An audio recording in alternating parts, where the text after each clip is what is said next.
உன் வாழ்வை குறித்து நீ அதிகம் குழம்பாதே. உன்னை நான் சரியான வழியில் நடத்திச் செல்வேன்.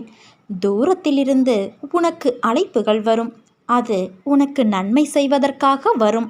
உன் திறமையை அறிந்தவர்கள் உன்னை தேடி வரப்போகிறார்கள் குழந்தையே.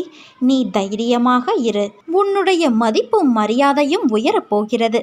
நல்லதே உனக்கு நடக்கப் போகிறது. உன் மனதில் தோன்றிய கவலைகளாலும் நீ அடைந்த துன்பங்களாலும் எதிர்காலத்தை பற்றிய பயம் உன் உடல் கட்டுக்கோப்பை இழந்து வாடி மெலிந்து கண்களில் ஒளியில்லாமல் நீ நீங்கியிருப்பதை பார்த்து நான் நெஞ்சமுடைந்தேன்.